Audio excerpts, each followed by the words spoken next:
महाराष्ट्र के अमरावती से बीजेपी सांसद नवनीत राणा ने उद्धव ठाकरे पर निशाना साधा है।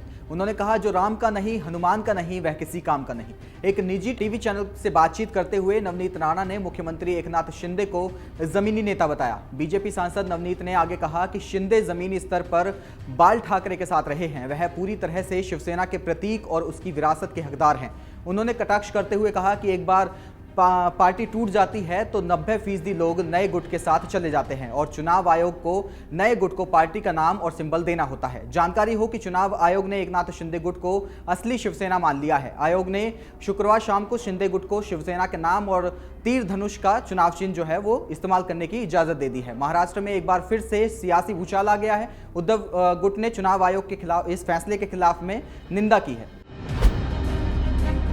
कांग्रेस प्रवक्ता पवन खेड़ा ने मुंबई में कहा कि अरबपति कारोबारी गौतम अडानी की कंपनियों पर लगे धोखाधड़ी और शेयरों की कीमत में हेराफेरी के आरोपों की जांच के लिए जेपीसी का गठन किया जाना चाहिए। उन्होंने आरोप लगाया कि प्रधानमंत्री नरेंद्र मोदी नीत केंद्र सरकार मामले से जुड़े तथ्यों को नागरिकों से छिपाना चाहती है। वहीं उन्होंने ये भी कहा कि अडानी मामले पर आरएसएस ने सुप्रीम कोर्ट को राष्ट्र विरोधी बता दिया है। दरअसल अडानी मामले को लेकर कांग्रेस एक्शन मोड में है। कांग्रेस ने अडानी समूह से जुड़े मामले को लेकर शुक्रवार को केंद्र सरकार पर एक बार फिर से प्रहार किया और कहा कि इस प्रकरण में सच सामने लाने के लिए संयुक्त संसदीय समिति यानी जेपीसी का गठन जरूरी है। कांग्रेस ने इस विषय पर शुक्रवार को देश के 22 शहरों में संवाददाता सम्मेलन आयोजित किया था। कांग्रेस के नेताओं ने देश के अलग अलग शहरों में संवाददाताओं से बातचीत कर सरकार पर प्रहार किया। उत्तर प्रदेश राज्य हज कमेटी के चेयरमैन मोहसिन रजा ने बताया कि संशोधित गाइडलाइन के मुताबिक माता पिता के साथ उन्हीं बच्चों के आवेदन स्वीकार किए जाएंगे जिनकी उम्र 30 मार्च 2023 को 12 साल पूरी हो चुकी है। हज के लिए 10 फरवरी से ऑनलाइन आवेदन किए जा रहे हैं, जिसकी अंतिम तारीख 10 मार्च है। यूपी के पूर्व मंत्री और यूपी हज कमेटी के अध्यक्ष मोहसिन रजा ने इसे लेकर अपने आधिकारिक ट्विटर हैंडल पर भी जानकारी दी है। उन्होंने वीडियो जारी कर हज यात्रियों को इस बात की जानकारी दी है। उन्होंने वीडियो में कहा है कि इससे संबंधित सर्कुलर हज कमेटी ऑफ इंडिया ने जारी कर दिया है। दरअसल हज यात्रा पर इस बार 12 साल से कम उम्र के बच्चे नहीं जा पाएंगे। सऊदी अरब सरकार ने 12 साल तक के बच्चों के लिए हज यात्रा पर रोक लगा दी है। हज के लिए आवेदन कर चुके बच्चों के आवेदन निरस्त माने जाएंगे।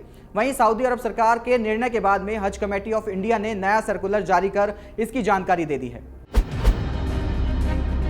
दिल्ली के बीजेपी नेता हरीश खुराना ने दिल्ली के डिप्टी सीएम मनीष सिसोदिया पर निशाना साधा है। उन्होंने ट्वीट कर लिखा है कि एक सीबीआई के समन से इतना काहे घबरा रहे हो मनीष सिसोदिया जी, बेचारा पॉलिटिक्स और विक्टिम कार्ड खेलना बंद करो, जो जवाब मांगे हैं उसको दें, कुछ नहीं किया तो डरो मत। जिसके बाद में उन्होंने सीएम अरविंद केजरीवाल को भी यहां पर टैग किया है। बता दें कि दिल्ली के डिप्टी सीएम मनीष सिसोदिया को सीबीआई ने कल पूछताछ के लिए बुलाया है। इसकी जानकारी मनीष सिसोदिया ने खुद ट्वीट करके दी है। उन्होंने ट्वीट कर कहा कि सीबीआई ने कल फिर बुलाया है। सिसोदिया ने अपने ट्वीट में लिखा कि इन्होंने सीबीआई और ईडी की पूरी ताकत लगा रखी है, लेकिन मेरे खिलाफ कुछ नहीं मिला। मेरे घर छापा मारा, बैंक लॉकर की तलाशी ली, लेकिन कहीं भी मेरे खिलाफ कुछ नहीं मिला। मैंने दिल्ली के बच्चों के लिए अच्छी शिक्षा का इंतजाम किया है और ये लोग उसे रोकना चाहते हैं। मैंने जांच में हमेशा सहयोग किया है और करूंगा।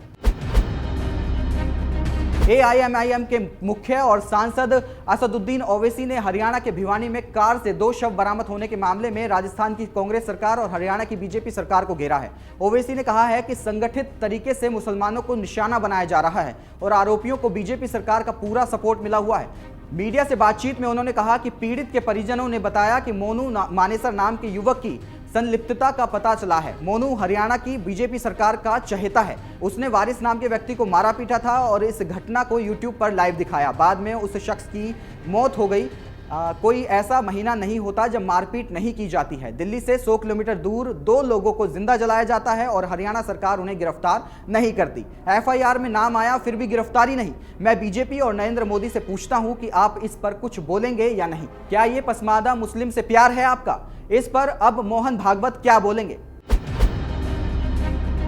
भाजपा अध्यक्ष जेपी नड्डा ने पार्टी के सांसदों और नेताओं को धार्मिक मुद्दे पर बयानबाजी न करने की सख्त हिदायत दी है। पार्टी सांसदों के साथ वर्चुअल बैठक में उन्होंने कहा कि सांसद और पार्टी के नेता कार्यकर्ता जनता के समक्ष सरकार की उपलब्धियों, विकास कार्यों पर चर्चा करें। धार्मिक मुद्दों पर सिर्फ पार्टी के अधिकृत प्रवक्ता ही टिप्पणी करें। सूत्रों के मुताबिक बैठक में नड्डा ने कहा कि विवादित और धार्मिक मुद्दों पर बयानबाजी उचित नहीं है। धार्मिक मामले जिनके विषय हैं वही इसे देखेंगे। राजनीतिक लोगों को इससे दूर रहना चाहिए। हमेशा याद रखें कि हमारा थीम सबका साथ, सबका विकास, सबका विश्वास और सबका प्रयास है। सभी को इसी थीम पर काम करना है। आगामी लोकसभा चुनाव की चर्चा करते हुए पार्टी अध्यक्ष जेपी नड्डा ने सांसदों से लोगों के साथ में संपर्क मजबूत करने का आह्वान किया। उन्होंने कहा कि सांसद खेल स्पर्धा को बेहतर ढंग से कराए। आम बजट से सभी वर्गों को लाभ पहुंचता है। इन उपलब्धियों को दुनिया में देश की लगातार बढ़ रही ताकत पर लोगों के साथ चर्चा करें। एमपी के उज्जैन में महाशिवरात्रि धूमधाम से मनाई जा रही है। शनिवार को बाबा महाकाल की भस्म आरती के साथ ही अभिषेक पूजा अर्चना की गई।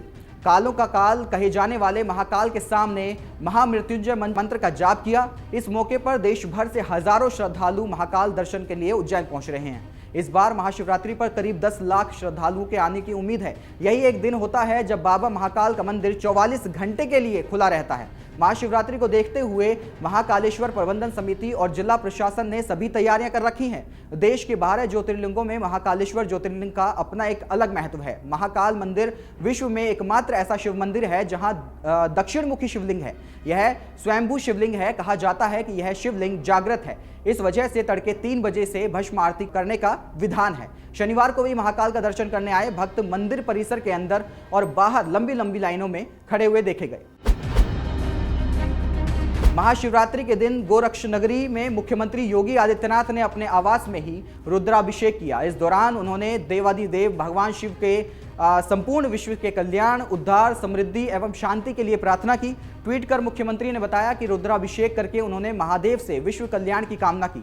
बता दें कि सुबह मुख्यमंत्री की दिनचर्या परंपरागत रही और आवास से निकलने के बाद सबसे पहले उन्होंने बाबा गोरखनाथ के दरबार में पहुंचकर विधि विधान के साथ में बाबा की पूजा अर्चना की। उसके बाद मुख्यमंत्री अपने गुरु ब्रह्मलीन महंत अवैधनाथ की समाधि स्थल पर गए और उनका आशीर्वाद लिया। हमेशा की तरह उन्होंने मंदिर परिसर का भ्रमण किया और व्यवस्था को लेकर जरूरी निर्देश दिए। आधा घंटा गौशाला में गांव के साथ में गुजारने के बाद उन्होंने पालतू कुत्ते गुल्लू को बिस्किट खिलाने के साथ ही उसे दुलारा पुचकारा और उसके बाद मुख्यमंत्री रुद्राभिषेक के लिए अपने आवास के शक्तिपीठ पर पहुंचे। वहां आचार्यगण पहले से ही तैयारी के साथ में बैठे हुए थे। तेजस्वी यादव ने लाल सलाम के साथ में ये साफ कर दिया है कि मुद्दे से भटकने और नफरत की खेती करने वाली भारतीय जनता पार्टी के खिलाफ सभी अपने अपने तरीके से लड़ रहे हैं। ये जो शब्द है ये तेजस्वी यादव के थे।